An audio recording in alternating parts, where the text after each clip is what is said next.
असर है, बहुत बड़ा असर, जिसमें 7 हुर्रियत नेताओं को गिरफ्तार किया गया है। टेरर फंडिंग के मामले में इन नेताओं को गिरफ्तार किया गया है। आज तक ने एक बड़ा खुलासा किया था जिसमें हुर्रियत नेताओं के काले सच को हमने आपको दिखाया था। पाकिस्तान से पैसे लेकर घाटी में यानी कि कश्मीर में ये लोग अशांति फैलाते थे और आज तक ने स्टिंग ऑपरेशन करके घाटी से लेकर दिल्ली तक जो हुर्रियत के नेता थे उन्हें हिलाकर रख दिया था। इसमें दिखाया गया था कि किस तरह से ये हुर्रियत नेता पाकिस्तान से पैसे लेते हैं और उसके बाद घाटी में आतंक फैलाया जाता है। और ये तमाम वो नाम बिट्टा कराटे, शाहिद इस्लाम, इन लोगों के स्टिंग ऑपरेशन थे जिनमें इन लोगों ने खुद कबूल किया था कि पाकिस्तान से पैसा आता है और उसके बाद ये लोग भारत में खासतौर से कश्मीर में अशांति फैलाते हैं। एनआईए ने भी इसकी जांच की थी। हमारे वरिष्ठ सहयोगी राहुल कंवल हमारे साथ हैं। राहुल, ये कितना बड़ा असर है, कैसे हमारा खुलासा हुआ था जिसके बाद न सिर्फ एनआईए ने जांच की और आज यहां तक कि 7 को गिरफ्तार किया गया? राहुल, टेलीविजन के इतिहास में किसी भी तहकीकात का इससे बड़ा कभी भी कोई प्रभाव नहीं पड़ा है। आज तक की तहकीकात ऑपरेशन हुर्रियत की इन्वेस्टिगेशन के दौरान जो प्रमाण सामने आए उसके आधार पर नेशनल इन्वेस्टिगेशन एजेंसी ने नईम खान, बिट्टा कराटे, शाहिदुल इस्लाम समेत 7 लोगों को गिरफ्तार किया है।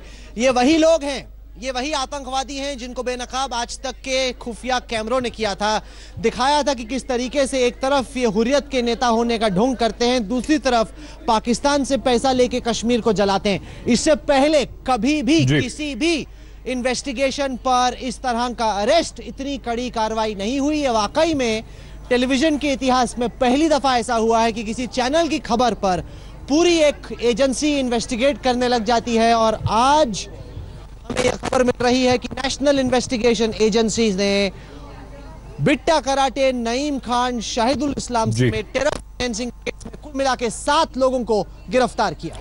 राहुल, क्या 2 और बातों की इससे पुष्टि होती है हमारे स्टिंग ऑपरेशन और हमारी खबर पे कि जो पैसे लेने की बात हमारे कैमरे में दर्ज हुई थी उसको सही माना गया जांच पड़ताल के बाद एनआईए ने, और जो हवाला का जिक्र भी हमारी रिपोर्ट्स में ऑपरेशन हुर्रियत में किया गया था वो भी सच है पूरी तरह से? जी एकदम, क्योंकि हमें जो बताया गया, एनआईए के अधिकारी लगातार लगभग हर हफ्ते 2 या 3 दफा आज तक के दफ्तर आ रहे हैं, हम लोगों से बातचीत कर रहे हैं, क्योंकि हमारा ही जो खुलासा था वो इस पूरी इन्वेस्टिगेशन का आधार है। और हमें जो एनआईए के अधिकारियों ने बताया वो ये कि जिस दिन से यह खबर गई है उस दिन से एनआईए की पूरी टीम लगातार आज तक के ही इस इन्वेस्टिगेशन को प्रोब करने में लगी हुई है। और जो सबूत हम लोगों ने दिया वो इतना मजबूत था, क्योंकि आपको याद होगा कैमरे पे कैद है ये शैतान, ये मानते हुए कि इनको पैसा मिलता है कश्मीर में आग लगाने के लिए, पाकिस्तान इनको पैसा देता है। किस तरीके से हुर्रियत ढोंग रचता रहा दशकों तक, पूरे देश को उन्होंने उल्लू बनाया, आंखों में एक तरीके से उनको कंफ्यूज करने की कोशिश की। अब एनआईए की इस इन्वेस्टिगेशन के बाद लगातार इंतजार हो रहा था कि कब ठोस सबूत उनको मिल जाएंगे। वो फॉरेंसिक्स रिपोर्ट का इंतजार कर रहे हैं, क्योंकि जो कंप्यूटर्स पे हुए उनको फॉरेंसिक्स के लिए तिरुवनंतपुरम भेजा गया। वहां से जो जानकारी आई उसके आधार पे अब एनआईए ने यह कार्रवाई की है और इन लोगों को अरेस्ट कर लिया है। राहुल, हुर्रियत अब कितनी बड़ी मुसीबत में है, क्योंकि इस 7 लोगों के इन अरेस्ट के बाद क्या लगता है कि हुर्रियत पर भी कोई कार्रवाई होगी? हुर्रियत के वो नेता जो अपने आप को अभी तक बचाते आ रहे थे वो भी बेनकाब हुए हैं। नईम खान वो शख्स है जो कि सैयद अली शाह गिलानी का खासम खास है। आप कहीं पर भी गिलानी की तस्वीर देख लीजिए जब वो पब्लिक में होता है, उसके बाजू में नईम खान खड़ा होता है।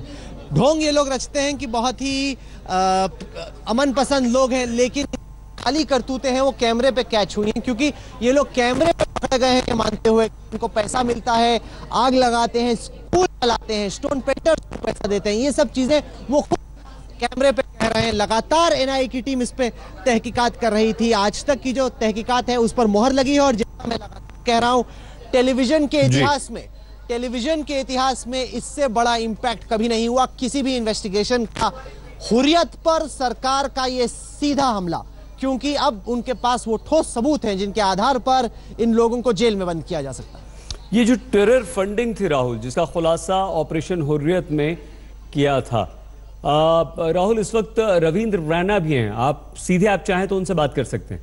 बीजेपी नेता रविंद्र रैना साहब अब जानना चाह रहे हैं कि सैयद अली शाह गिलानी, मिर्वेज उमर फारूक, साथ ही साथ यासीन मलिक, इन लोगों का क्या होगा? हुर्रियत के लीडर्स के खिलाफ कार्रवाई तो हो रही है क्या, लेकिन एकदम ऊपर तक पहुंचने का सरकार का इरादा है या नहीं? देखिए, सबसे पहले मैं ये जो सरकार ने और एनआईए ने, ईडी ने जो रेड की थी और उसमें 7 हुर्रियत कॉन्फ्रेंस के बड़े लोग गिरफ्तार हुए हैं, ये पहली बार हुआ है कि इन लोगों की जो नाफरमानियां थी, इन लोगों के काले और गोरख धंधे थे, उन तक सरकार ने नकेल डाली है।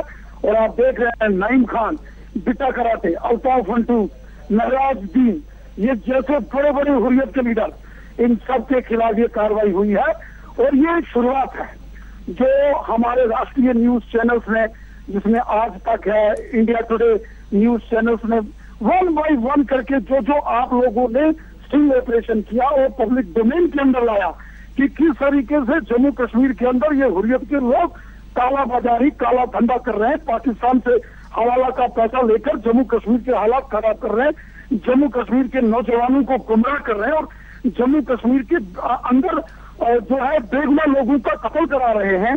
और उसके बाद ये क्रैकडाउन जो है ये भारत सरकार ने जम्मू कश्मीर सरकार के साथ मिलकर किया है। और आप देख रहे हैं कि 7 बड़े हुर्रियत के लोगों के खिलाफ कार्रवाई हुई है। हमें किसी से प्यार नहीं है, चाहे गिलानी हो, मीरवाइज हो, यासीन मलिक हो, शबीर शाह हो। धीरे धीरे करके शुरुआत हुई है और धीरे धीरे आप देखेंगे ये बड़े बड़े जो काला घोड़क धंधा करने वाले हैं, ये लोग भी आने वाले सालों में एनआईए के और ईडी के क्रैकडाउन के नीचे आएंगे और ये भी जेल की सलाखों के पीछे होंगे। सरकार किसी को बख्शने नहीं वाली है, कानून अपना काम करेगा, कानून अपना काम कर रहा है। और जिस दिलेरी के साथ केंद्र सरकार ने, रविंद्र रैना जी, हम दोबारा आएंगे आपसे और बातचीत करेंगे। तो बड़ा खुलासा, एक बहुत बड़ी कामयाबी, आज तक की खबर का बड़ा असर हुआ है। वो अलगाववादी नेता जो पाकिस्तान से फंड लेकर कश्मीर घाटी में आतंक फैलाते थे, 7 नेताओं को, हुर्रियत के 7 नेताओं को एनआईए ने गिरफ्तार किया है। आज तक के कैमरे पर ये कैद हुए थे पैसे लेने, आतंक फैलाने की बात करते हुए। ये एक बहुत बड़ी खबर और उसका बहुत बड़ा असर।